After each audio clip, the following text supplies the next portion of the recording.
एकलव्य की कथा सब लोग जानते हैं। एकलव्य के बारे में है कि एक बार गुरु द्रोणाचार्य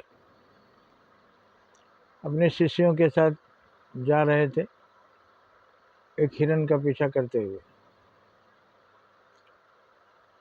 और कुत्ता उनका आगे आगे चल रहा था, भाग रहा था, जोर जोर से भौंक रहा था आगे। और एकलव्य का आश्रम जब आया, जहाँ एकलव्य अपनी धनुर्विद्या की प्रैक्टिस कर रहा था,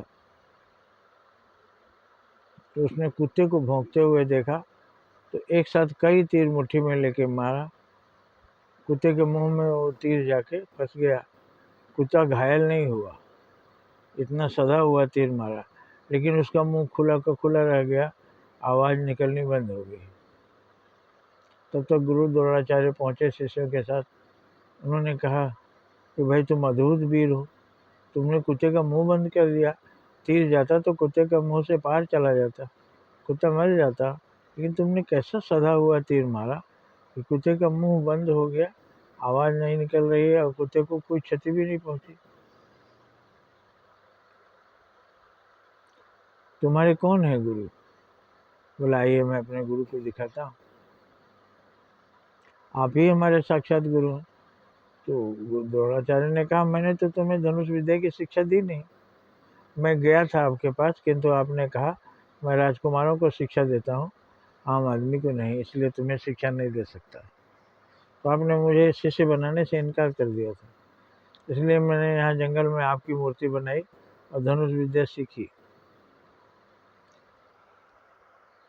उन्होंने महाभारत की चर्चा की, महाभारत युद्ध की तैयारियां चल रही हैं, तो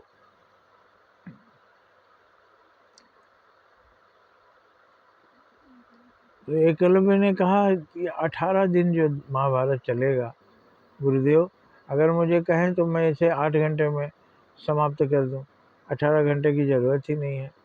तो उन्होंने मन में सोचा ये तो अद्भुत वीर है, 18 दिन का कार्यक्रम 8 घंटे में समाप्त कर सकता है, तो इसको किसी तरह रोकना होगा उस युद्ध में जाने से, यही वर्णन है। तो उन्होंने कहा कि गुरु का गुरु दक्षिणा तुमने दिया नहीं। एकलव्य उदारता पूर्वक बोला गुरुदेव आज्ञा करें, क्या गुरु दक्षिणा दूं मैं? जबकि वास्तव में उसे उसका ये था अधिकार कि आपने जब मुझे शिक्षा ही नहीं दी तो आपको गुरु दक्षिणा किस बात का? और गुरु तो मैंने मूर्ति बनाकर सीखी, उस मूर्ति को मैं प्रणाम करता हूँ, रोज आराधना करता हूँ। लेकिन वो शिष्य स्पष्ट बोला जो गुरु दक्षिणा चाहिए मुझे बताइए, मैं आपको वो गुरु दक्षिणा दूंगा। द्रोणाचार्य ने कहा मुझे तुम्हारे दाहिने हाथ का अंगूठा चाहिए, और उसने काट कर दाहिने हाथ का अंगूठा दे दिया। उसके बाद ये अस्वस्थ हो गए, ये भी धनुष चलाने के काबिल ही नहीं है, तो वहाँ आएगा, आ नहीं सकता। एक गुरु पर कलंक आज आदिकाल से, महाभारत काल से वर्णन आ रहा है कि गुरु ने एकलव्य की भक्ति का नाजायज फायदा उठाया, उसका अंगूठा ले लिया। क्या गुरु शिष्य का अंगूठा कटवा सकता है? तो हम जानते हुए कि गुरु ऐसा नहीं कर सकता, पुत्र शिष्य, शिष्य पुत्र के समान होता है, कोई गुरु ऐसा नहीं करेगा। लेकिन हम इस कहानी को आज तक ढोए चले जा रहे हैं, आज तक ढोए चले जा रहे हैं कि द्रोणाचार्य ने अपने शिष्य एकलव्य का दाहिना अंगूठा कटवा लिया था। लेकिन विचार करने पर पता चलता है दाहिना हाथ का अंगूठा नहीं कटवाया था, ये गलत है कि उसने अंगूठा कटवाया था। उन्होंने तो ये कहा था, अंगूठा काटने का तात्पर्य है, उन्होंने कहा था तुम मुझे गुरु दक्षिणा में ये वचन दो कि तुम महाभारत युद्ध में भाग नहीं लोगे, कौरव की तरफ से ना पांडव की तरफ से। और उसने वचन दिया था और वो आया नहीं, यही अंगूठा काटने का मतलब है। अंगूठा काटने से तीर नहीं चला सकता, लेकिन अंगूठा उन्होंने कटवाया नहीं था, उन्होंने केवल उसे रोका था और वचन लिया था। तो हम गुरु द्रोणाचार्य, जो गुरु के नाम पर एक कलंक के रूप में जाने जाते हैं, उनका ये अर्थ जानकर अब कुछ हमको शांति अनुभव हो रही है आप भी जान लें कि अंगूठा काटने का एक ही मतलब नहीं है कि अंगूठा को काट दिया। अंगूठा काटने का मतलब उसको वहाँ अवसर नहीं मिला, अवसर नहीं दिया उन्होंने, और ना शामिल होने का वचन लिया। इसी तरह से जो कहते हैं कि लक्ष्मण ने शूर्पणखा का नाक काट लिया था, ये लक्ष्मण जैसे महान व्यक्तित्व जो स्वयं शेषनाग के अवतार थे, वो किसी स्त्री का नाक काट लेंगे, ऐसा मेरे को संभव नहीं लगता। क्या वहाँ अर्थ ये नहीं हो सकता कि उन्होंने उसे डांटा हो, फटकारा हो, शर्मिंदा किया हो कि तुम्हें शर्म नहीं आती, तुम कैसी नकटी औरत है कि तुम्हें सब बड़े भाई भी कह रहे हैं हाथ जोड़कर कि बहन मेरा विवाह हो चुका है, तुम अपने योग्य कोई दूसरा पुरुष ढूंढो। मैंने भी तुमसे रिक्वेस्ट किया कि मैं विवाहित हूँ, मेरे बड़े भाई भी विवाहित हैं, फिर भी तू सीता माता को मारना चाहती है कि मजबूर होकर ये मुझसे शादी कर लेंगे।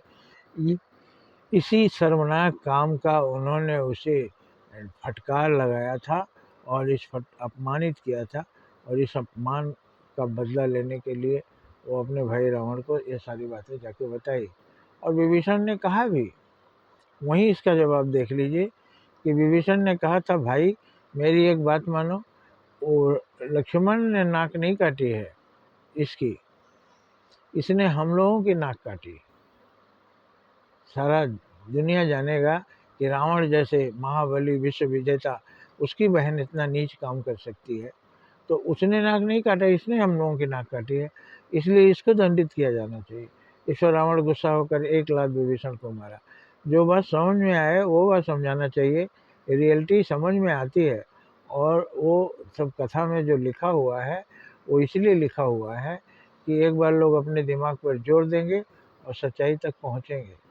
और दिमाग पर जोर देने पर यही पता चलता है कि कोई भी वीर पुरुष किसी नारी की नाक नहीं काटेगा, फटकार लगा सकता है, और उन्होंने फटकार लगाई थी। और हमारे यहाँ कहावत भी है, जिसको अपने इज्जत की परवाह नहीं होती है उस स्त्री को नक्कटी कहा जाता है। नाक नहीं कटा होता है, उसको नक्कटी कहा जाता है क्योंकि उसे अपने इज्जत का ख्याल नहीं है। आशा है आप हमारी बात से सहमत होंगे। जय हिंद, जय भारत।